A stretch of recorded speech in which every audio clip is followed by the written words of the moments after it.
Welcome to the Edgar Cayce YouTube channel, and my name is Dora. I'm a registered nurse by trade, but my passion is health education and prevention. So today I'll be presenting to you the Edgar Cayce on longevity and the Blue Zones project. First off, a disclaimer. So a main source of information is used for my presentation is from the Edgar Cayce readings and other sources. All of the information presented is subject to personal and interpretation. We invite you to continue to research this topic for your own clarification. So, do you want to give yourself the best possible chance of living a long and happy life? Let's talk about some statistics right now. The average life expectancy of an American born today is 78.6 years. And this year, over 70,000 Americans celebrated their 100th birthday. So what are these centenarians doing right at living a long, happy life? Well, we'll find out. So the U.S. has the lowest life expectancy at birth comparable to among comparable countries. Japan is number one at 84. China's also at 84 years old. And Australia, 82. France is 82. South Korea 82, Canada is 82, Germany's 81, and the UK is 81. The US, as you can see, is 79 years old. So we have a lot of work to do. So genes versus environment. Now, a Danish twin study established that only about 20% of how long the average person lives is determined by your genes. So 80% of our longevity is affected by lifestyle factors. And what does Edgar Cayce say about living a long and healthy life? Well, here's a reading given in May of 1942, and it says, keep a normal balance, not being an extremist in any direction, whether in diet, exercise, spirituality, or morality. But in all, let there be a coordinate influence, for every phase of the physical, mental, and spiritual life is dependent upon the other. They are one. How do we use the physical, mental, and spiritual forces to live longer and healthier? So enter the Blue Zones lessons, the lessons for living longer from the people who live the longest, and this is by Dan Buettner, who is a very well-known journalist. So the Blue Zones came from Dan Buettner and a team of longevity researchers joined by the National Geographic to find places around the world where people have the highest life expectation. People living in the Blue Zones reach an age of at 100 at rates 10 times higher than the U.S. Once they found the longest living people, they looked at the common lifestyle determinants or denominators among all the places. The 5 places around the world with the highest percentage of centenarians were in Barbagia, Italy. This is located in the Mountainous highlands of the inner Sardinia in Italy, with the world's highest concentration of male centenarians. Number 2 was Icaria, Greece, and this is in the Aegean island with one of the world's lowest rates of middle-age mortality and the lowest rates of dementia. And Nicoya Peninsula in Costa Rica, they have the world's lowest rates of middle-age mortality, second highest concentration of male centenarians. And the Seventh-day Adventist, the highest concentration is around Loma Linda, California. And yes, that's in the United States, so we should be very proud that we have at least one area that we're doing very well at. And so they live about 10 to 12 years longer than their North American counterparts. And the Blue Zones power of 9. So this is what they found really affects our longevity. So number 1, in the Blue Zones areas, they move naturally. They have a very high sense of purpose. They have distressing routines. They stop eating when they're 80% full. And they eat mainly a plant-based diet. They are moderate wine drinkers, except the Seventh-day Adventists. And they have strong community ties, and family comes first.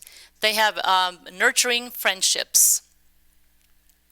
Number 1, for daily physical activity, they move naturally in environments that encourage them into moving without thinking about it. Daily activities like gardening, like housework, manual labor, biking, and walking are built into their daily routines. And here's what Edgar Cayce had to say about that. He says, walking is the best exercise but don't take it spasmodically. Have a regular time and do it rain or shine. And exercise of the body brings strength and resistance. That was a reading given May of 1927. Number 2, high sense of purpose. Having a high sense of purpose can increase your life expectancy up to 7 years. The Blue Zone people can articulate their life purpose. For example, the Okinawans call it Ikigai, and the Nicoyans call it Plan de Vida. They both translate into having a reason to wake up every day. And here's what an Edgar Cayce reading says, given December of 1941 on that. Each soul in entering the material experience does so for those purposes of advancement towards the awareness of being fully conscious of the oneness with the creative forces. In this other reading, given December of 1943, there was a question, and that was, what was the purpose of my entering the Earth's plane at this time? And the answer was to complete self's finding of self. Number 3, distressing routines. So establish distressing routines like praying, like meditating, napping for an hour. Stress leads to chronic inflammation, so that is associated with every major age-related disease. Okinawans take a few minutes each day to remember their ancestors. Adventists pray. Costa Ricans and Icarians take a nap, and Sardinians enjoy wine with their friends. And here's what a reading given January of 1930 says about that, and that is worry and fear being the greatest forces to normal, healthy physical body, turning the assimilated forces in the system into poisons that must be eliminated rather than into life-giving vital forces. A reading given April of 1928 says, all work and no play is as bad as all play with no work. And then the 80% rule. So stop eating when you are 80% full. In the Blue Zones, people eat the smallest meal in the late afternoon or the early evening. Then they stop eating for the rest of the day. So the 20% gap between not being hungry and feeling full could be the difference between losing weight or gaining it. The 80% rule results in reduced calorie intake, which may contribute to longer lifespans in the Blue Zones. Eating a light and early dinner is highly beneficial because it puts us in a fasting state and resting state. So during that fasting state, your body can heal, rest, and regenerate. And that's why getting enough sleep is very important. So here's a reading that was given in February of 1929, and it says, do not eat like a canary and expect to do manual labor, but do not eat like a rail splitter and expect to do the work of a mind reader or a university professor. Just as great as sin to overeat, as to overdrink, as to overthink, as to act. And then on a plant-based diet. So although food choices vary from region to region in the Blue Zones, they're primarily plant-based, with as much as 95% of their daily food intake coming from vegetables, fruits, grains, and legumes. Meat, which is mostly pork, is from local sources and eaten the average of 5 times per month, not every day. So they eat about 3 eggs a week that come from local hens. A serving size of meat is about the size of a deck of cards or your fist. And beans, including fava, black beans, soy, lentils, are the cornerstone of most of the centenarians' diets. They eat about a cup of beans a day and a serving of greens or vegetables from their gardens. These two staples are highly beneficial because they feed the good bacteria in your gut. And here's what a reading said, given, I don't have a date for that, but it says in the diets have more vegetables, especially vegetables, raw vegetables, also a whole wheat and steel-cut oats as cereal, and a great deal of fruit. In another reading, it says avoid too many heavy meats, not well cooked, and eat plenty of vegetables of all kinds. Meats should be preferably fowl, fish, lamb, and others that, I guess, not eating as much meat is what's recommended. So crisp bacon may be taken occasionally. And the Blue Zone's ancestral diet, so in Icaria, they eat a Mediterranean diet, which is very rich in olive oil and red wine and, of course, homegrown vegetables. And Barbagia, Italy, that's a region of Sardinia, is home to the oldest men in the world, and they live in mountainous regions where they typically work on farms and drink lots of red wine. In Okinawa, Japan, Okinawans eat a lot of soy-based foods and practice Tai Chi, a meditative form of exercise, and they also drink a lot of green tea. In the Nicoya Peninsula in Costa Rica, the Nicoyan diet is based around beans, squash, and corn tortillas, and the people of this area regularly perform physical jobs into old age. In the Seventh-day Adventist in Loma Linda, California group, they are strict vegetarians and live in very tight-knit communities. So the most common foods found in the Blue Zones areas are vegetables. They provide excellent source of fiber, vitamins, minerals, and phytonutrients, and eating more than 5 servings of fruits and vegetables a day can significantly reduce your risk of heart disease, cancer, and death. In the legumes, these include all the beans, the peas, and the lentils, and chickpeas. They are all rich in fiber and protein. Studies have shown that eating legumes is associated with very low mortality rates. And whole grains are rich in fiber. A high intake of whole grains can reduce your blood pressure and is associated with reduced colorectal cancer and death from heart disease. And in the nuts, they provide fiber, protein, and polyunsaturated and monosaturated fats. Combined with a healthy diet, they're associated with reduced mortality and may even help reverse metabolic syndrome. They contain omega-3 essential fatty acids that are very anti-inflammatory. And here's a reading given by Edgar Cayce on almonds. An almond a day is much more in accord with keeping the doctor away, especially certain types of doctors, than apples. For the apple was a fall, not the almond, for the almond blossomed when everything else died. Remember, this is life. And wine in moderation. People in the Blue Zones, except the Adventists, drink wine moderately and regularly. Moderate drinkers actually outlive non-drinkers. In many studies, their wine intake is about 1 to 2 small glasses, and they take it with food and or friends. And here's a reading given on wine. Wine is good for all, if taken alone or with black or brown bread, not with meals so much as just with bread. This may be taken between meals or as a meal, but not too much, just once a day.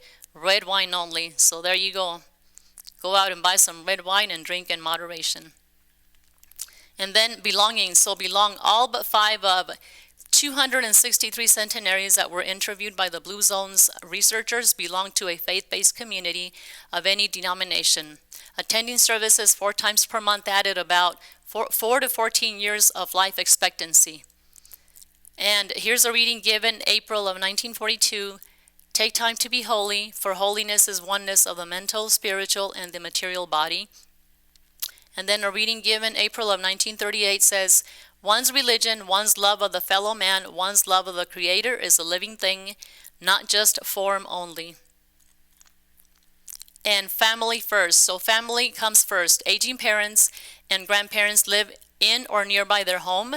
This lowers their disease and mortality rates, including the children in the family. The Blue Zones people commit to a life partner, which can add up to 3 years of life expectancy. They invest in their children with time and love. Elders are highly valued and respected in the Blue Zones. They are not warehoused. Their senior family members help maintain family traditions and share their wisdom with the younger generations. The philosophy of the Edgar Cayce readings emphasizes the importance of the home not only as an ideal environment for raising children, but also as a way of service by parents. In a reading for one person, Cayce said that the home is the greater development for any soul. So that obviously teaches us a lot of patience. And belonging to the right tribe, the world's longest living people were born into social circles that supported healthy behaviors. The Okinawans have the Moais, which is a group of 5 friends that begin at school age, and they're committed to each other for life. Research from the Framingham study show that smoking, obesity, happiness, and even loneliness are contagious. So the social networks of long-lived people have favorably shaped their health behaviors. And here's a reading given in 1941. It says, friendships beget friendships, love begets love, Making self beautiful is to be beautiful in the lives of others. And another reading given November of 1939 says, "Count thy friends as the greatest of thy opportunities. No soul may have so many friends that it can afford to lose even a single one. Yet there are obligations, there are duties that are combined with such associations. These never neglect in thy thought or thy activities." And the right tribe. So pick your right tribe carefully, because healthy habits and bad habits are all infectious. Have a minimum of 3 good friends. A measure for loneliness is having less than 3 good friends that you can count on a very bad day. So connections count. And this is how to build your blue zone kitchen. So eat plenty of fruits and vegetables, legumes and nuts, and strive for about 5 to 9 servings daily for maximum health benefits. Eat from smaller plates and pre-plate your meals so that you can just put the leftovers away and have another meal ready for the next day.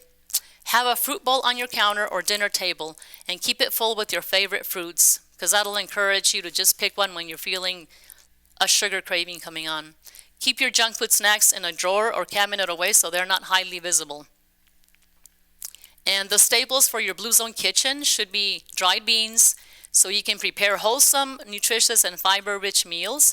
Sweet potatoes are an excellent source of fiber, vitamin C, and potassium, and they feed your gut bacteria, the good ones. And 100% whole wheat bread has fiber, B vitamins, and minerals. And your favorite fruit, to make sure that you'll eat some daily, pick the one that is in season to ensure freshness. And the foods to avoid in your blue zone diet. So prepackaged sweets like candy, cookies, donuts, avoid that. Sweet drinks like sodas, sweetened teas and coffee, etc. And sweetened breakfast cereals, that's probably not the best choice. Chips, especially potato chips, they're highly processed and very high in salt, and so these foods are most correlated with obesity and are often full of added salt, sugar, bad fats, additives, and preservatives. So the healthy drinks that should be on your blue zone diet, so 5 to 6 glasses of water per day. This is one of the most important and easiest healthy habit to maintain. Drink teas like green tea, black tea, herbal teas. Use a little bit of honey to sweeten them instead of white sugar or sugar substitutes. Teas have very high levels of antioxidants and polyphenols, which are very good for anti-stress and your immunity. So black coffee has a high level of antioxidants, and it is the most widely consumed drink by Americans. Edgar Cayce readings often cited black coffee being good for health if it agreed with you, with your system. However, if you add a lot of cream and sugar, that kind of negates all the benefits of black coffee. So you got to try and start maybe taking away a little sugar, a little cream, and the end result should be just plain black coffee. So the message in one slide is eat plenty of fruits and vegetables, eat plant-based foods, eat beans, include them in your meals. Even if you have some meat with them, they'll move through your gut faster than to sit there and not have, because you need the fiber to push things along in your colon. And then move naturally by doing housework, by gardening, by walking your dog, your child, your pet, washing your car. There's a lot of stuff we can do, especially here in Arizona. So drink wine moderately and responsibly with friends and food. Engage in a spiritual practice by attending church services, by meditating, by joining Bible study groups. Family first, spend time with family, connecting with them. Build and nurture a social network of healthy-minded friends. These lifestyle factors have been shown to be associated with a longer life. And as far as longevity and volunteerism, volunteering has been associated with lower rates of depression and disease and healthcare cost and higher levels of life satisfaction. The reason for the positive impacts on their health and well-being is a high level of purpose in their lives and the social connections they build doing that. So Edgar Cayce's Association for Research and Enlightenment has a long list of volunteers that have lived long into their late 80s and 90s, and this exemplifies a strong sense of purpose and community. Will add more years to your life. And if you want any more information, I welcome you to visit the ARE website and find a lot of information that can help you build a healthy life. There's a lot of information on healthy habits. I mean, there's just a plethora. That's where actually I found all of this by looking up the Arizona Edgar Cayce channel, and that's what brought me here as a volunteer and doing these presentations for you. And I welcome any questions from you, anything else you may ask, and we can try to answer those for you. Thank you.